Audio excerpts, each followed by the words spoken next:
नमस्कार, आप देख रहे हैं लोक समझते न्यूज। आपके साथ मैं हूं अजय स्वामी। न्यूज बुलेटिन में चर्चा करेंगे बीकानेर संभाग से जुड़ी दिन भर की महत्वपूर्ण खबरों की अपडेट के लिए जुड़े रहे लोक समझते न्यूज चैनल के साथ। चैनल को सब्सक्राइब और बेल आइकन जरूर दबाएं। शुरुआत करेंगे खबरों की। श्रीगंगानगर में नशा तस्करी और उसकी खरीद फरोख्त करने वाले अपराधियों के खिलाफ जिला प्रशासन और पुलिस की ओर से आज बड़ी सख्त कार्रवाई की गई है। कार्रवाई के तहत नशा तस्करी से जुड़ी हिस्ट्री सीटर उषा सजगरिया के मकान को जिला प्रशासन और पुलिस टीम ने जेसीबी की मदद से जमींदोज कर दिया। एसपी परेश देशमुख ने बताया कि उषा सजगरिया पुलिस थाना जवाहर नगर की हिस्ट्री सीटर है। उसके खिलाफ 11 आपराधिक मामले दर्ज है, जिनमें से 3 मामले एनडीपीएस एक्ट के हैं। हिस्ट्री सीटर उषा सजगरिया का पूरा परिवार लंबे समय से नशे की तस्करी में लिप्त है। उषा के पति चरणजीत के खिलाफ 5 मुकदमे दर्ज है, जिनमें हत्या जैसे संगीन अपराध शामिल है। उषा की बड़ी बेटी चंदा के खिलाफ 2 मामले दर्ज है, जिसमें एनडीपीएस एक्ट का मामला भी है। उषा की सगी बहन बिंदिया सजगरिया के खिलाफ 7 मामले दर्ज है, जिनमें से 3 प्रकरण एनडीपीएस एक्ट के हैं। एसपी ने बताया कि उषा सजगरिया द्वारा बनाया गया 2 मंजिला आलीशान मकान अतिक्रमण से निर्मित है। जिला कलेक्टर सौरभ स्वामी के निर्देशानुसार नगर परिषद आयुक्त कपिल यादव की टीम की ओर से जांच कर विधिक कार्रवाई की गई। कार्रवाई के बाद एसडीएम मनोज मीना के नेतृत्व में भारी पुलिस जाब्ते के साथ अतिक्रमण को ध्वस्त कर दिया गया। अगली खबर हनुमानगढ़ से। हनुमानगढ़ के 2 भाजपा पार्षदों को व्हाट्सएप पर वॉइस कॉल कर लॉरेंस बिश्नोई गैंग की धमकी देकर फिरौती मांगने के संबंध में दर्ज मुकदमे में गिरफ्तार गैंगस्टर ऋतिक बॉक्सर के हनुमानगढ़ में करीब 10 गुर्गे हैं। यही नहीं, उसके हनुमानगढ़ जिले सहित अन्य जगहों पर 40 से अधिक गुर्गे हैं जो गैंगस्टर के लिए रेकी आदि का काम करते हैं।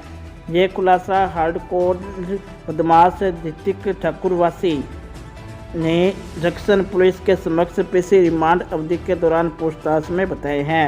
इस संबंध में पुलिस की ओर से प्रेस वार्ता की गई।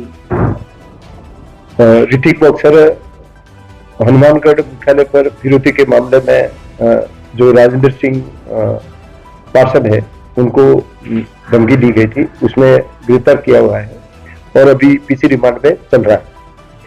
पीसी रिमांड के दौरान पूछताछ में इसने कई खुलासे किए हैं, जिसमें करीब 40 प्लस गुर्गे इसने बताए, जिसमें लोकल गुर्गे भी करीब 10 के आसपास है, जिनकी धरपकड़ हेतु हमने स्पेशल चार टीमें गठित की है, जिनको धरपकड़ कर उनसे भी पूछताछ की जाएगी। और लोकल जो थे एक मणि सिंह, उसको गिरफ्तार किया गया है और वर्तमान में उसको जेसी कर दिया गया। इसी के तहत एक नरेश, जिनको कारतूस और हथियार सप्लाई किए गए थे और उसने वो कारतूस और सरदारसर के कई इलाके में उसका यूज करने का था और उसमें भी सरदारसर पुलिस ने नरेश को गिरफ्तार किया है।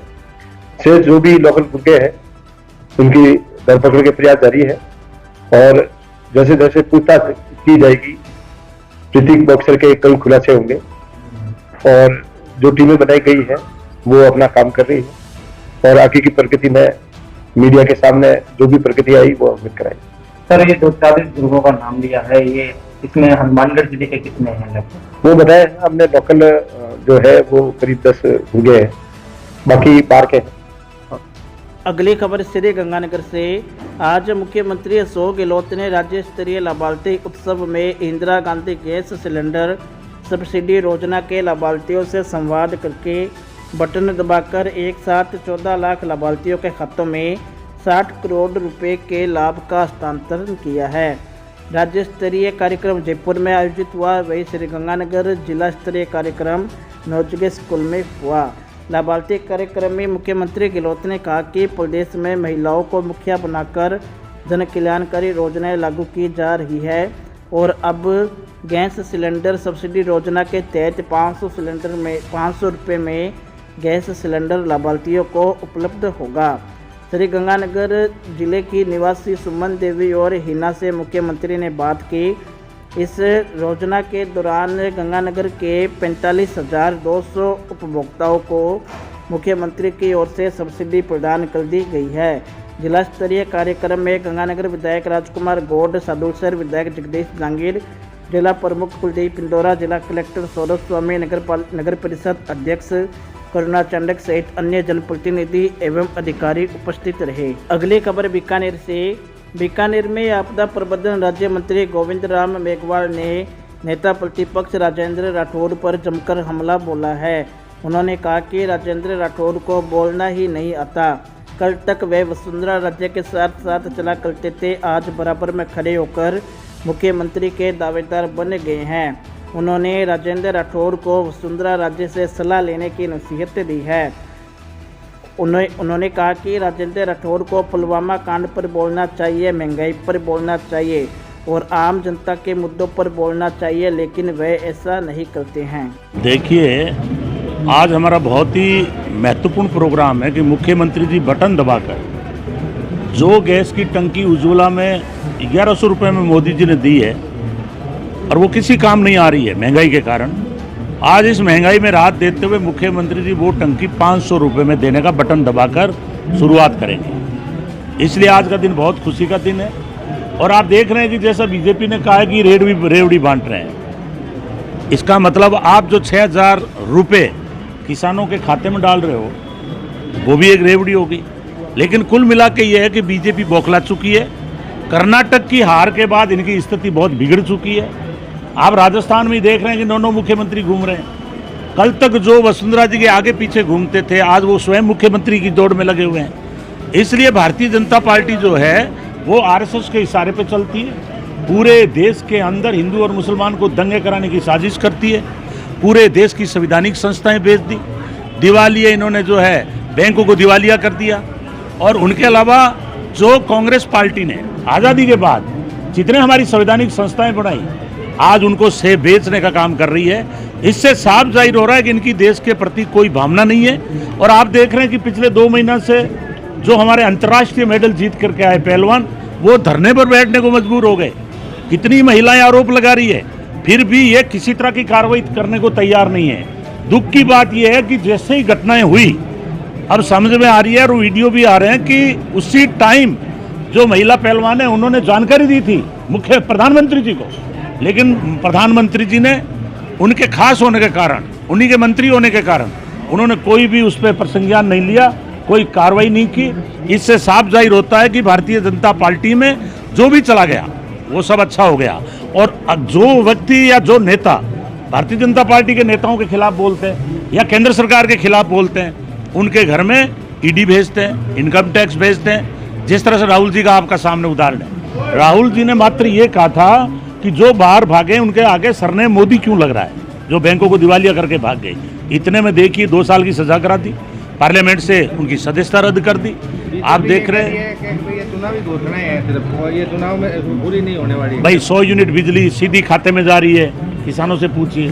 2000 यूनिट बिजली डायरेक्ट ट्यूबवेल पे जो है चालू हो गई अप्रैल के बाद में, उनको जो है बिल उनके शून्य आएंगे। आपको 25 लाख की जो चिरंजीवी योजना है, जो आदमी हॉस्पिटल में एडमिट है उनके जहाँ पर पूछिए, बहुत सारे लोगों को चिरंजीवी योजना में लाभ मिला है। अरे आप ये मान रहे हो, लेकिन दे तो रहे हैं। अगली खबर श्रीगंगानगर से। श्रीगंगानगर जिला कलेक्ट्रेट पर आज राजस्थान आशा सहयोगिनी चिकित्सा सेवा कर्मचारी संघ के बैनर तले महिला कार्यकर्ताओं की ओर से प्रदेशाध्यक्ष सीता स्वामी के नेतृत्व में प्रदर्शन किया गया। प्रदर्शन के बाद विभिन्न मांगों को लेकर जिला कलेक्टर को ज्ञापन सौंपा गया। मुख्य रूप से आंगनबाड़ी कार्यकर्ताओं की मांग है कि उन्हें समय से प्रति माह भुगतान किया जाए ताकि उन्हें परेशानी का सामना ना करना पड़े। कार्यकर्ताओं का कहना है कि उन्हें 2 से 3 महीने में भुगतान किया जाता है, जिससे काफ़ी परेशानी होती है। इसके अलावा उन्होंने अन्य मांगे की। हमारा 3 महीने से मानदेय जमा नहीं हुआ। जब हमें स्वास्थ्य विभाग में जोड़ा गया तब से 1 साल हो गया, कभी समय पे मानदेय जमा नहीं करते और जो क्लेम फार्म है ऑनलाइन समय पे नहीं जमा करते, उसमें हमारी बहनों का जो भी पैसे जमा होते हैं टाइम पे होते नहीं, पैसे रुल जाते हैं, सरकार खुद कर देती है और काम में हमारे सबसे ज़्यादा। और एक सरकारी हॉस्पिटल जो मेडिकल कॉलेज बनाया अभी, उसमें यदि गर्भवती हम कोई डिलीवरी कराते हैं, कोई नसबंदी केस कराते हैं, साल साल ना तो लाभार्थियों में पैसा जमा होते ना हमारा, और 3 माह से हमारा कोई क्लेम फार्म कोई मानदेय जमा नहीं हुआ। हम इसका रोष कर रहे हैं। और रही बात, कल सीएम साहब जोधपुर मेरी बहनें ज्ञापन देने आई थी, कार्यकर्ता और आशाएं उनके साथ दुर्व्यवहार किया, उस बात का हम निंदा करते हैं। यदि ये बात नहीं सुनी गई, पूरे राजस्थान में हम ईंट से ईंट बजा देंगे। अगली खबर गसिंगपुर से। गसिंगपुर में कल एक बड़ा हादसा होते होते टल गया। मुख्य बस स्टैंड पर बस का इंतजार कर रहे दर्जन भर यात्रियों के लिए एक ट्रक अचानक काल बनकर सामने आ गया। ट्रक का चालक शराब के नशे में था। इससे में ट्रक चालक ने ट्रक बस स्टैंड पर एक दुकान के शेड के नीचे घुसा दिया और उसी शेड के नीचे दर्जनों यात्री इंतजार कर रहे थे, लेकिन ट्रक चालक ने उन्हें कुचलने की कोई कसर नहीं छोड़ी।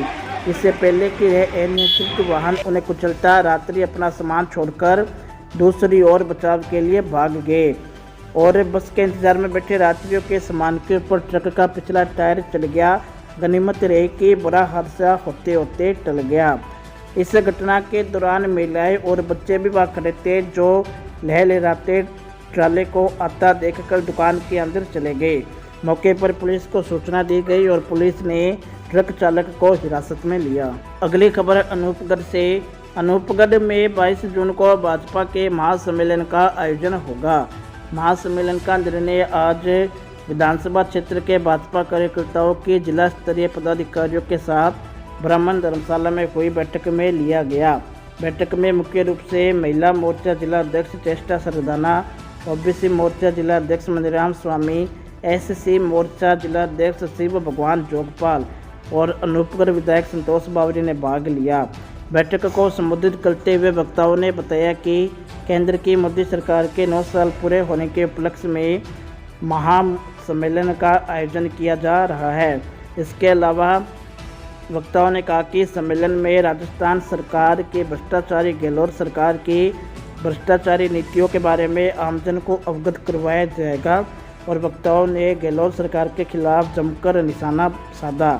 बैठक के दौरान अनूपगढ़, गरसाना, रावला, नारावली के भाजपा मंडल के सभी मोर्चों के पदाधिकारी उपस्थित रहे। अगली खबर पदमपुर से। पदमपुर के श्री बालाजी धाम का 13वां मूर्ति स्थापना वार्षिक उत्सव धूमधाम के साथ संपन्न हुआ। 3 दिनों तक कार्यक्रम चला। इस कार्यक्रम में विद्वान पंडित केपी लाटा द्वारा बालाजी का गुणगान किया गया और पदमपुर के गायकार हरजीत कामरा, विजय राव, देवीलाल सहित अन्य कलाकारों की ओर से बालाजी का गुणगान किया गया।